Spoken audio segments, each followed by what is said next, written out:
namoota deposit gootanis ta'ee kan hin goone irraas argachuu dandeessu waan ta'eef isa kanarratti isa akka fayyadamtan isiniif dhaamaa jechuudha. Ani fakkeenyaaf kunooti spiin gochuudhaaf receive kunooti kana fudhachuus nan danda'a jechuudha. Amma fakkeenyaaf kiliikii nan godha kunooti birrii 100 hasham daawwattoota keenya kabajamoo fi jaallatamoo akkam nagaa fayyaa jirtu. Daawwattoota keenya kan ATM afaan Oromoo jechuudha. Wantoota pilaatfoormiiwwan kana garaagaraa yeroo dhiyoo kanatti jechuudha hedduun isaa kan gad lakkifamaa jirudha. Kanaaf yeroo hojjettan jechuudha pilaatfoormiiwwan haaraa irratti akka xiyyeeffattaniif isiniif barsiisaan jira jechuudha. Bifa viidiyootiinis ta'ee bifa telegiraamaatiinis hubachiisaa jechuudha. Gama keessootiinis namoonni na gaafachaa jirtan akkasuma isin waliin jira jechuudha. Kanaaf wantoota tokko akkuma keessaan na gaafatanii jechuudha bifa viidiyootiin hojjedheen isinitti argisiisuu barbaada. Keessattuu namoonni pilaatfoormii haaraa kana kan guyyaa dilbataa eegale kana jechuudha guyyaa feebruaarii jechuudha. Feebruaarii 16 jechuudha kan eegaleedha jechuudha. Kanaaf isa kanarratti kan hojjechaa hin turre yoo kan jiraatan taate viidiyoo kana duras gad lakkifnee jira jechuudha. Viidiyoo sana hordofuu dandeessu. Telegiraama keenya keessa jira jechuudha. Kunuuti viidiyoon isaa isa kana jechuudha. Akkaataa reejisteer itti godhamuu fi wantoota tokko guutuu isaa kan jiru waan ta'eef isa sana hordofuu qabdu jechuudha.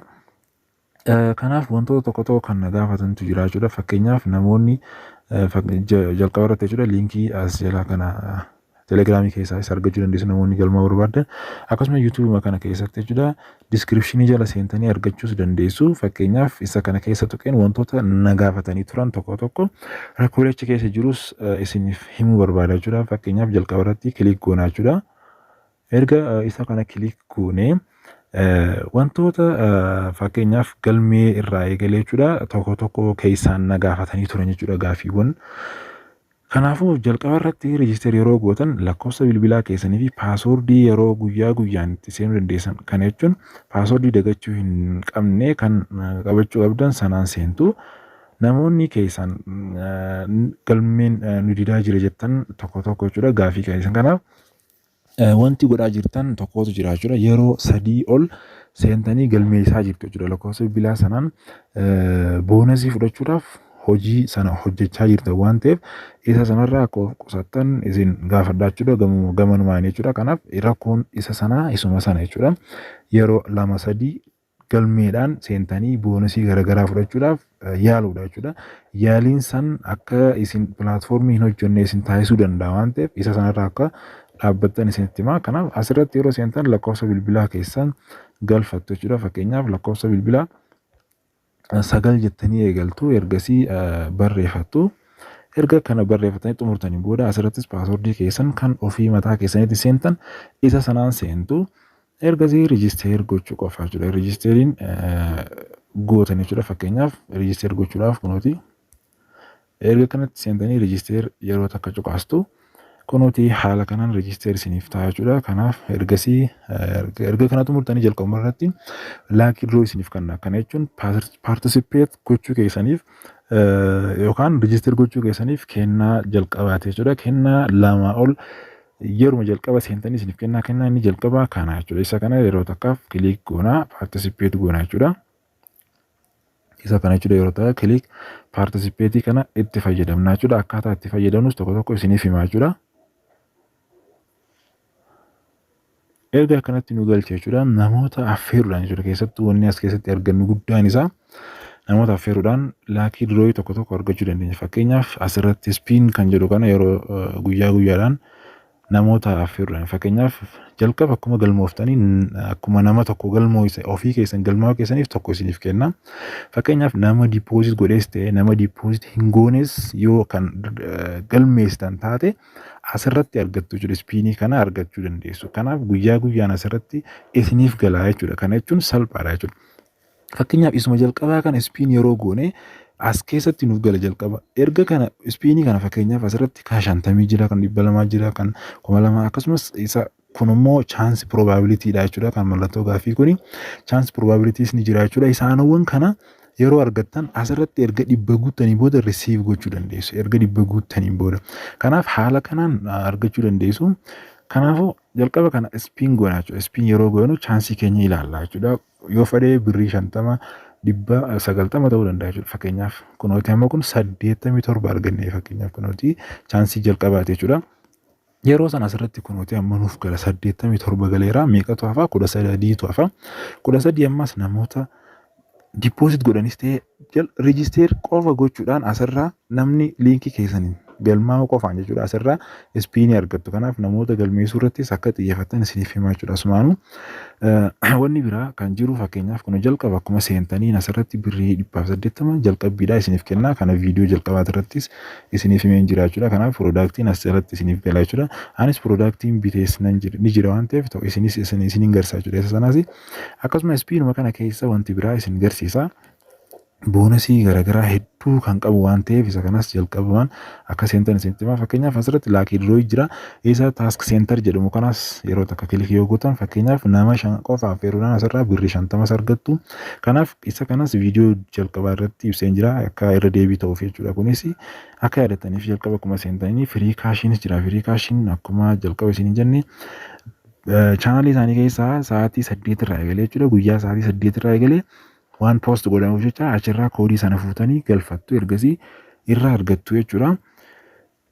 Inni biraa asirratti jechuudha fakkeenyaaf aappii asirraa buufachuunis ni dandeessu. Anis aappii ni fayyadama waan ta'eef aappii asirraa buufattu. Akkaawuntii jechuudha. Akkaawuntii fakkeenyaaf wiizdiraal yeroo godhuu barbaannu fakkeenyaaf wiizdiraal kana yeroo cuqaasne fakkeenyaaf asirraa wanta akka hin qabnu fakkeenyaaf baalaansiin keenya 0 waan ta'eef asirratti fakkeenyaaf birrii 1000 yoo goone tokko jechuudha. Wiizdiraal kan yeroo takka cuqaasne wantoota guutuu qabdan jalqaba isinii jedha. Fakkeenyaaf asirratti kana jechuun akkaawunti nambar akkaawunti neemis barreessitu akkasumas CB baankii asirratti koonfarm irratti gootu jechuudha. Isa kana koonfarm CB asirratti gootu akkasiin ergasii asirratti fakkeenyaaf asirrattis akkaawuntii keessanii fi maqaa keessan kumata keettanii akkasitti barreeffattu xumurtuu ergasii koonfarm gootu. Kan erga xumurtaniin booda jechuudha. Ammas fakkeenyaaf wiizdiraalii goona fakkeenyaaf akkuma nama cuqaasuudhaaf deemutti jechuudha. Kuma takka yoo barreessine fakkeenyaaf akkuma nama baasutti fakkeenyaaf yoo kan goonu taane yeroo wiizdiraal goonu wiizdiraal paaswordii qaba waan ta'eef isinitti argisiisuu barbaada. Kunooti tiraanzaakshinii jee gadii kanatti nuuf fida jechuudha. Tiraanzaakshinii kana dirqama guutuu qabna. Kunooti asirratti fakkeenyaaf jalqaba irratti asirratti 1 2 3 4 5 6 jennee barreessina. Feenus 6 qofa osoo hin ta'in 7 8 haga 8 goona. Hagadii kanas isuma gubbatti goone jechuudha. 1 hanga 8 fakkeenyaaf. Kun fakkeenya isin wanta godhuu qabdan godhachuu qabdu. Ani 1 hanga 8 wanni godheef akka isiniif galu haga 8 kan isin beekuu qabdan guutuu. Ergasii gama gadii kan ammoo kan jalqaba reejisteer yeroo gootan barreessan sana paaswordii jalqabaa kan lakkoofsa bilbilaa keessanii waliin galmooftan sana asirratti galmeessitu. Ergasii riivaayis gootu. Riivaayis erga gootanii salphumatti xumurtan jechuudha. Wantoota asitti hojjetamu qabaniif. Kanaaf asumaanuu wanta isinitti keessaa minimum wiizdiraawaliin isaa 350 jechuudha. 350 akkasumas wiizdiraawal fi parsantaa 10 qaba jechuudha. Sa'aatii 24 keessatti isiniif galaani fakkeenyaaf sa'aatii 4tti yoon kan godheen ture sa'aatii 8-9 keessatti jechuudha kan xumurame. Kanaaf bifa kanaan irraa hojjechuu dandeessu. Ammaan gama kiyya seeneen isinitti argisiisa. Piroodaaktiin ani bitee fi wantoota tokko kan keessaan isin argisiisu waan jiruuf isinitti argisiisa. Mee gama kiyyatti isin dabarsa jechuudha. Gama pilaatfoormiin hojjechaa jiru sanatti jechuudha.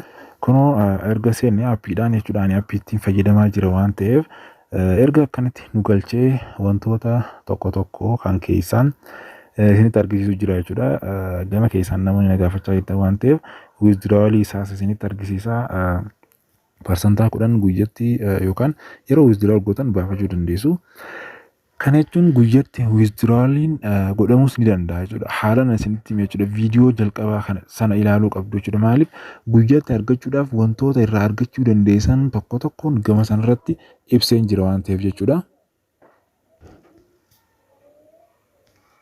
Kanaaf jechuudha guyyaa guyyaan argachuus dandeessu jechuudha. Keessattuu namoota invite gochuudhaan akkuma isinitti argisiise ispiinii sanattis wantoota godhamuu qaban hedduun jiru waan ta'eef kanaaf kiyyarratti yeroon seenee isinitti argisiisu fakkeenyaaf kun 366 today kan qabudha jechuudha. Withdrawaliin sa'aatii 4 irraa eegala waan ta'eef sa'aatii 4 irratti nan godha jechuudha. Kanaafuu production isinitti argisiisa production ani bite jechuudha. Fakkeenyaaf jalqaba recharge akkaataatti godhamu tokko tokkoon isinitti argisiisusa. Recharge yeroo takka cuqaastan fakkeenyaaf asirratti kunoo asirratti isinii fida 600 500 ji'a akkanatti guututti isinii fida. Ani fakkeenyaaf 500 kana biteen ture 500 kana cuqaasna ergasii asirratti recharge kan jedhu cuqaasna. Recharge kana yeroo tuqne jechuudha gara akkaawuntii nuti itti transfer goonuu nu fidaa jechuudha. Akkaawuntii nuti transfer irratti goonu kun CBE appidha jechuudha. CBE appiidhaan seennee galchuu qabna. CBE fakkeenyaaf kun asuma irratti CBE kan jedhu kana fide ergasii isaa asitti arginu kana qaxxaay darajaa kan jedhu cuqaasna. Ergasii የባንክ ካርድ ቁጥር kan jedhu asirratti galchina jechuudha. Kooppii goona jechuudha. Isuma kana kooppii yeroo goone galchina jechuudha. Ergasii erga kana kooppii goone booda jidduu kanaan baanee jechuudha gama CBE appii seenna. CBE appii sana yeroo seenne screenshootii fi transaction ID illee screenshootii godhamuu qaban sana kana duras pilaatfoormii hojjennee jira. Isa sana screenshoot gootu ergasii gama kanatti deebitu. Erga sana galchitanii fixanii screenshoot gootanii booda asirratti ammas qaxxaay gootu jechuudha. Isa kana tuqaastu ergasii asirratti suuraa isa transaction ID screenshot goonee sana yeroo takka kilik goonee irratti galchina. Isuma as keessatti nuuf dhufu sana irratti galchina. Erga irratti galchineen gama gadii kanattis maqaa keessan guuttu jechuudha. Gama gadii kanatti maqaa keessan kan irratti gootaniin sana jechuudha. Kana jechuun kan irratti galchitaniin sana maqaa akkaawuntii keessanii sana kan akkaawuntii keessanii sana jechuudha irratti barreessu. Ergasii qaxxaay gootu. Ergasii xumurtanii jirtanii jechuudha. Yoo kan baalaansiin dafee isin qaqqabuu didu ta'e xiqqisho waan turuuf jecha wanti isin gochuu qabdan gama pilaatfoormiitti deebitanii jechuudha. Gama pilaatfoormichaatti deebitanii kastaamar sarviisii wal quunnamuu qabdu. Kastaamar sarviisii argachuudhaaf kunoo maayin kan jedhu kana cuqaastu yeroo takkaaf maayinii kana yeroo kan cuqaastan taate asirratti kunoo telegiraamii kana argachuu dandeessu. Kan telegiraamiis jira kan waasaappiis gama lachuutiinuu fayyadamuus ni dandeessu jechuudha. Isaaniif jechuudha tiraansaakshinii sana iskiriinshoot tiraansaakshinii sanaa fi lakkoofsa bilbilaa kan irratti eegaltaniin pilaatfoormicha kana jechuudha irratti galchitu. Maaliif lakkoofsa bilbilaa keessan barbaachisaadha akka dafee waliin galuuf jechuudha. Yeroo sana battaluma baalaansii keessan irratti isiniif galaa jechuudha. Kanaaf jalqaba asirratti maayin kan jedhu kana yoo kan cuqaasan taate kunooti sarviis kan jedhu kana cuqaasna. Sarviisii kana erga cuqaasnee kunooti kastaamar sarviisiin bifa lamaan jira keessattuu kan telegiraamaa kanatti barbaachisaadha. Telegiraamaa kana yeroo cuqaastan maal gootu tiraansaakshin ID isiniin jedhe sanaa fi akkasumas lakkoofsa bilbilaa keessa waliin ergitu akka isiniif galuuf jechuudha dafee. Ergasii weelkaam kan jedhu kana yeroo takka cuqaasna. Yeroo kana maal goona Production san yeroo baalaansii keenya irratti nuuf gale transaction ID erga galchinee baalaansii keenya irratti nuuf gale baalaansii keenya irratti jechuudha. Kana jechuun kunoo fakkeenyaaf kunoo asirratti total asset kan jedhu kana isa asii kana jechuudha. Fakkeenyaaf honooti kan 366 keessaa jiru kana yeroo birrii keessan fakkeenyaaf 500 sana asirratti isiniif galee booda welcome kan jedhu kana cuqaasna. Ergasii gama gadiitti ol siqnee jechuudha. Kunooti invest now kan jedhu kana yeroo takka cuqaasna. Maaliif baay'ee barbaachisaa waan ta'eef fakkeenyaaf asirratti cuqaasna. Yeroo cuqaasne invest now kan jedhu kana yeroo takkaaf cuqaasna. Ergasii maal nuuf godha jechuudha. Waliigala isaa fakkeenyaaf kan 500 yoo kan binne ta'e 5,700 nuuf ta'a waliigala isaa jechuudha. Kana jechuun guyyoota 60 keessaa kilik godhachuu dandeenya. Ani fakkeenyaaf amma inkaamii kan jedhu kana keessa galeen isin argisiisa kana nan bitee hunda isaa jechuudha. Fakkeenyaaf inkaamii kana yeroo takka kilik gootanii jechuudha. Yeroo takka cuqaastu kunoo erga cuqaasneen booda wanti nuuf argamu kunooti isaanawwan lamaan kanan qaba jechuudha. Fakkeenyaaf kun kan jalqaba 280 sana jechuudha. Kan firiidha jechuudha. Kun kennaadha, riwaardiidha. Akkuma galmooftaniin kan isiniif kennamu sana jechuudha. Kun ka olii immoo kan amma biteedha jechuudha. 5,500 kan jedhu kana jechuudha.